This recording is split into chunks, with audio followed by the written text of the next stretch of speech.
What's up, everybody? My name is Del. This is Del on Movies. Thanks for hanging out with me. If you've been here before, thanks for hanging out with me again. And welcome to another episode of Movie Theater Memories.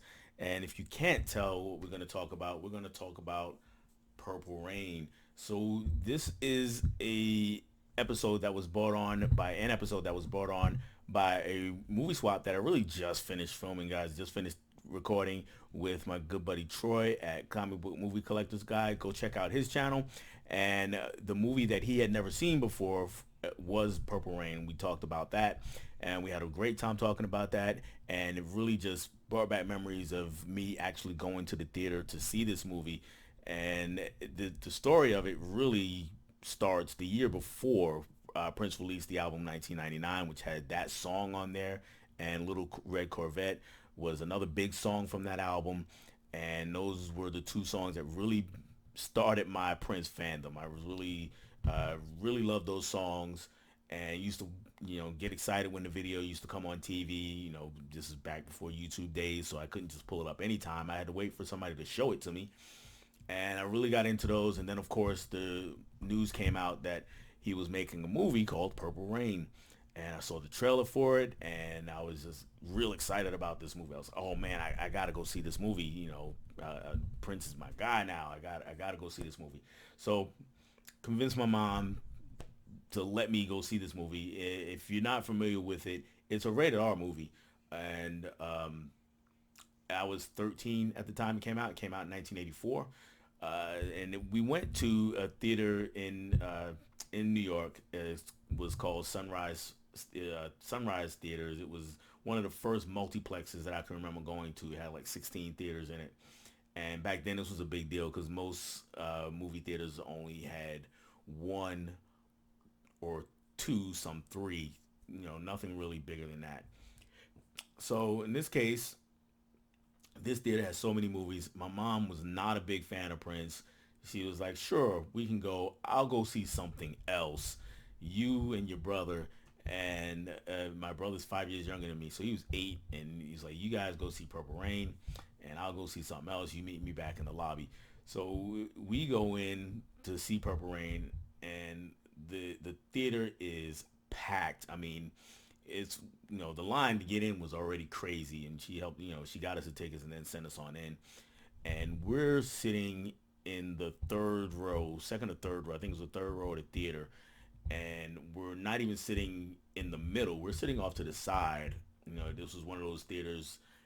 Back in the day, a lot of theaters used to be like this, but it had a middle aisle, and then it had two aisles, two rows of seats on the sides, and we were off to my left, and up so close. If you ever sat in the front in a movie theater, you're sitting there, you're kind of watching the movie sideways, doing this number, and that's how we were watching the movie.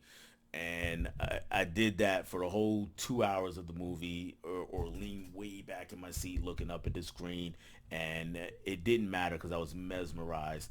From the time the movie starts with "Let's Go Crazy," and it works its way through its story, and you get song after song after song, not only from Prince, but you get it from the time, and then later on you get it from Apollonia in Apollonia 6, and then of course you get that triumphant finale at the end. And yes, I'm spoiling a little bit, but like I said with Troy on Movie Swap, eh, telling what happens at the end of this movie doesn't really change your experience with it. So I think you're fine with that.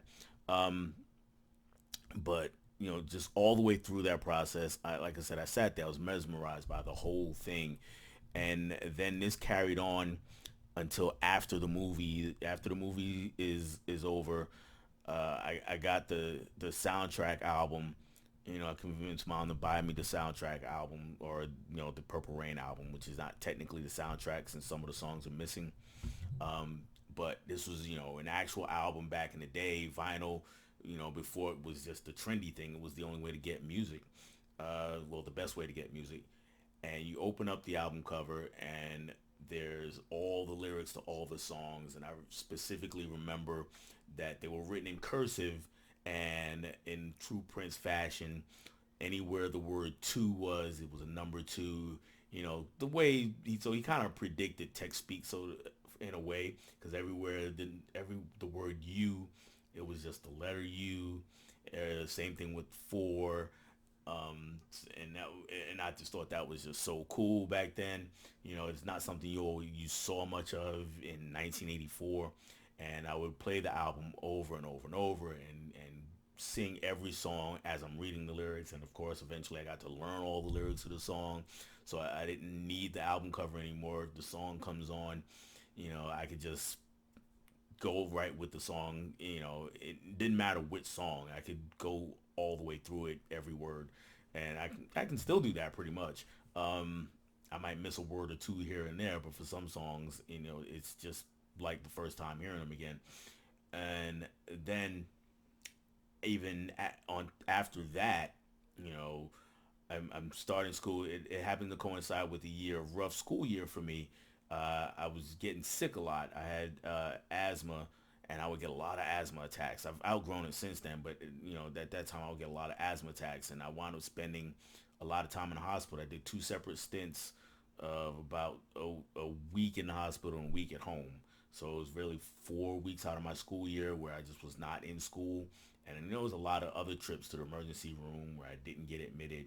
But so I spent way too much time with doctors that year.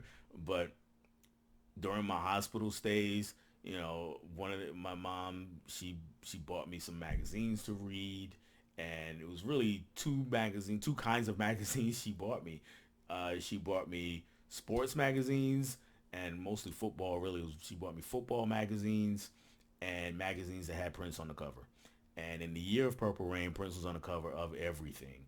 So she just bought me all these magazines that I had, and so I got to reading about Prince. I learned a whole lot about Prince during those times when I stayed in the hospital, and that's just always stuck with me. So ever since, really since 1999 was released up until now, I've just been a huge Prince fan, and Purple Rain has been the centerpiece of that fandom, really, because it's still one of my favorite albums of all time. It's really in my top three. Um, Another day we can have a chat about what the other albums are, but it's really important album to me because it's always just been there with me, and taught me a lot of things I probably shouldn't have learned at 13, if we're being honest. But it also gave me an appreciation for his musicianship and his ability to write songs, and just his just all around talent that he was. And then of course, album after album after album over the years, I just kept buying albums and kept listening to songs. But 1999 was the genesis of that. Purple Rain was really where it exploded for me, and that trip to the movie theater is a big one in my life. So I had to get an episode in about Purple Rain for movie theater memories. I appreciate you guys hanging around and listening to this. If you made it all the way through, like, comment, subscribe to all those YouTube things if you like what you saw. I really appreciate it, guys. That's all I have for you. I'll catch you on the next one. Bye.